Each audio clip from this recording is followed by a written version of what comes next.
So if a guru is not connecting us with God, first of all, he needs to know who God is. And if he's not connecting us, then he is not a guru.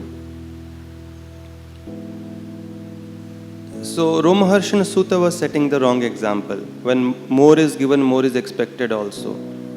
If somebody else who is sitting on the floor, he had not gotten up, Balaramji wouldn't have done anything. But still it was an etiquette, might be he might have chastised. Because it was not setting the wrong example, was set by the person who is having an influential position. Yad yad acharati shreshtas tat tat evetaro janaha. Whatever example great people set, common people follow. So he was expected to behave in a certain way, but Romaharshan Sutta did not get up. And Balramji immediately detected the wrong mentality. And he just picked up a blade of grass, touched it to Romaharshana, and he fell down dead. So Balaramji has a typical way of going to two extremes. Very interesting. He is very affectionate to Duryodhan for some reason. And he associates with them. But when he wants to punish somebody, he goes to another extreme. In one blow, whether it was Pralambasur or when he was playing that dice game with some king, or Romaharshan Sutta, or when he went, when Krishna's son had been abducted by the Kauravas, he was trying to convince them. He thought, no, Duryodhana is my disciple, I'll take care. When they did not listen, they started blaspheming Krishna. He decided to put an end to the entire race of the Kauravas and separated the whole land of Hastinapur, wanting to throw it into the Ganges? Jamuna. So he goes to, he has his own ways because he is the Adi Guru. He cannot tolerate small. Krishna tolerates, allows. But Guru's job is to be very precise. And that's why Guru comes from the word Gurutva Karshan, force of gravity. Heavy. Anything that goes up immediately brings it down.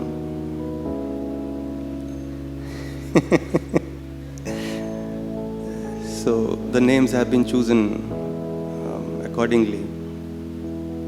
So at that time, all the sages were shocked. They said, Balramji, we had just given him a blessing for long life. So Balramji was very humble also. He said, if you want, I can bring him back to life. He said, no, man, it doesn't matter. Whatever you do is perfect. You can transfer this benediction to his son because the father lives through the son. So that benediction was transferred, long life, to Suta Goswami. So blessed by three personalities, Suta Goswami, and that's why he became the most qualified to speak on Srimad Bhagavatam. Otherwise, Srila Prabhupada mentions we should not hear from those who are professional reciters or who take money. Any activity, whether it's mundane, when we talk about especially any activity which has some scriptural basis, if somebody takes money for it, he will lose the potency. Or anything which is coming, which cannot be understood on a mundane level, if somebody starts taking money for it, it loses potency. And therefore, there were many arts initially which are extinct now. Once I was in somebody's home in Delhi, so they were discussing their daughter. One day she suddenly fell down. Nobody knew what was wrong, and then they did some scan and they found out there were 2 germs in her brain which moved little, and because of that she fell unconscious for hours. It's a very delicate place, part of our body. So now the doctors were saying we have to operate, and chances are even if she survives, she might become like a vegetable. and it is a critical thing. So mother was really worried, and she was in some social get together, some friend's house, some party, and somebody she heard, because they are devotees, how Krishna guides us, guides people, how he helps.